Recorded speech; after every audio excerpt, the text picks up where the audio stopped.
C'est l'heure des 4 vérités et Jeff Wittenberg reçoit aujourd'hui Jean-Dominique Merchet, journaliste et auteur. Auteur d'un livre dont nous allons parler au cours de cet entretien. Je vous le montre, ce livre, Macron, Bonaparte, tout est dit dans le titre.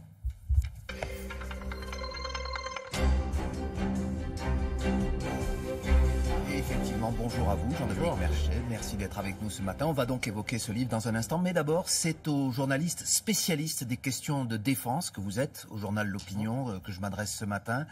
En dépit du recul de Daesh sur le terrain, on assiste à un nouvel attentat cette nuit, hier à New York. Comment expliquer ?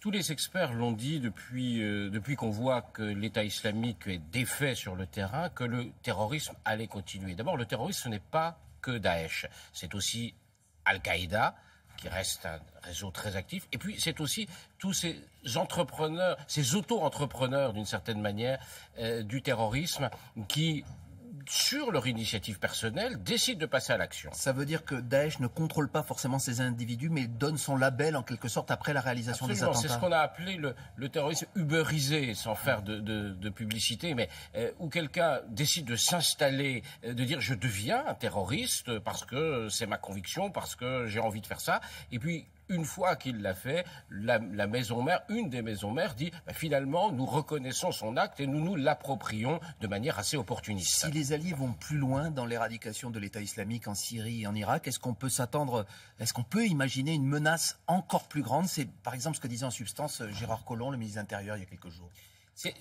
Honnêtement, c'est difficile à répondre à cette question. La menace est élevée, en fait, et on voit bien qu'elle est internationale. Elle ne baisse pas, en tout cas, avec les défaites de Daesh. Ce qui a baissé, ce qui a disparu, c'est la constitution d'un État territorial contrôlé par Daesh. Ça, c'est en voie de disparition. Reste ensuite, effectivement, ces mouvements terroristes qui trouvent quand même des relais dans les populations de tous les pays pour passer à l'action. Et ça, manifestement, ça reste. Aujourd'hui, d'ailleurs, c'est la fin de l'état d'urgence en France, depuis minuit, et on voit bien qu'on s'installe dans de la longue durée avec des lois antiterroristes renforcées. Alors on en vient à votre ouvrage, Macron, Bonaparte, je le montre à l'antenne. Pour vous, le président qui est au pouvoir depuis bientôt 6 mois, ce sera la semaine prochaine, ce n'est ni le nouveau De Gaulle, ni le nouveau Giscard d'Estaing, on l'a parfois comparé à l'ancien président. Pour vous, il a un modèle, en tout cas il a une figure à qui il vous fait irrésistiblement penser, c'est Napoléon Bonaparte. Pour quelle raison ? Oui, alors d'abord il y a la jeunesse. Il y a la jeunesse de ce personnage qui arrive au pouvoir avant 40 ans. Bonaparte arrive au pouvoir, il a 30 ans. Il y a des éléments personnels. Voilà, des gens qui dorment très peu, des gens qui sont mariés à des femmes plus âgées que Joséphine de Beauharnais avait 6 ans de plus que Napoléon Bonaparte. Ça, c'est l'anecdote. Ce qui fait le cœur du livre et ce que j'ai essayé de démontrer, c'est la rencontre d'une aventure personnelle assez romanesque d'une certaine façon. Voilà, des gens arrivant de la province et qui en quelques mois deviennent des gens très importants et d'un contexte politique. Mais alors vous voyez des symboles presque partout. Tout commence le 7 mai, dites-vous, la pyramide du Louvre, l'hymne à la joie de Beethoven, rien n'a été choisi au hasard. Oui, moi je me souviens, quand je regarde, j'ai déjà cette idée d'un Macron s'inspirant de Bonaparte. D'ailleurs, lui-même le dit dans une interview au Figaro Magazine, il dit « Notre époque a quelque chose de napoléonien, je me suis beaucoup inspiré. » Il parle d'héroïsme. Il parle d'héroïsme, il parle de l'esprit de conquête, qui est des termes incroyables, l'esprit de conquête. Qui parle comme ça dans la politique française ? Il se définit comme un guerrier dans d'autres interviews. Comme un guerrier. Donc, il y a quelque chose. Et puis, il y a cette image, la pyramide, et là, irrésistiblement, je pense à la légende napoléonienne, du haut de ces pyramides, 20 siècles d'histoire où vous contemple, et puis il rajoute, il dit...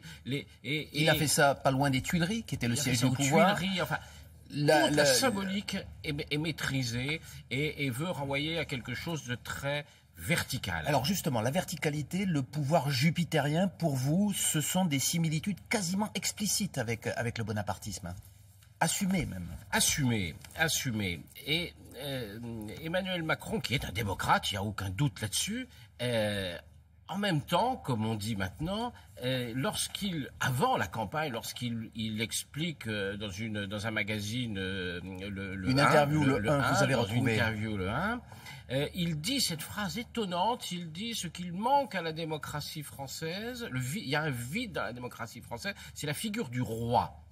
Il y a quelque chose de monarchiste chez Emmanuel Macron. Vous pensez que le président actuel considère qu'il manque Absolument. un monarque aujourd'hui en France. Lui-même le dit. Alors, il ne pousse pas le raisonnement jusqu'à souhaiter le rétablissement de la monarchie. Ce serait totalement absurde et ça n'a pas de sens politique. Mais lui fait cette analyse politique et il dit il manque une figure et clairement il dit eh bien j'arrive pour l'incarner. Et dans cette interview que vous évoquez, on trouve des propos encore plus étonnants que vous notez.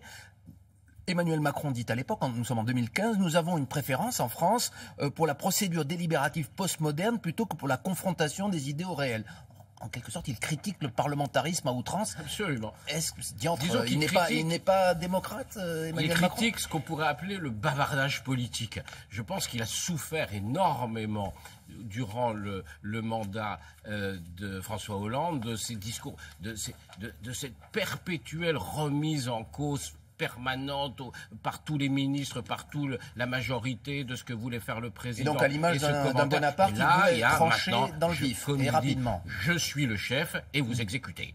Alors, voilà. Et est-ce que ça ne conduit pas à des maladresses, par exemple, comme on l'a pu le voir cet été avec le quasi-limogeage du chef d'état-major des armées, avec cette mise en scène, disent certains, au congrès de Versailles, où certains ont eu l'impression de voir un discours du trône. Aujourd'hui, il se fait filmer en train de signer des lois. Est-ce qu'il n'y a pas le risque d'aller un petit peu trop loin, selon vous ? C'est une méthode brutale.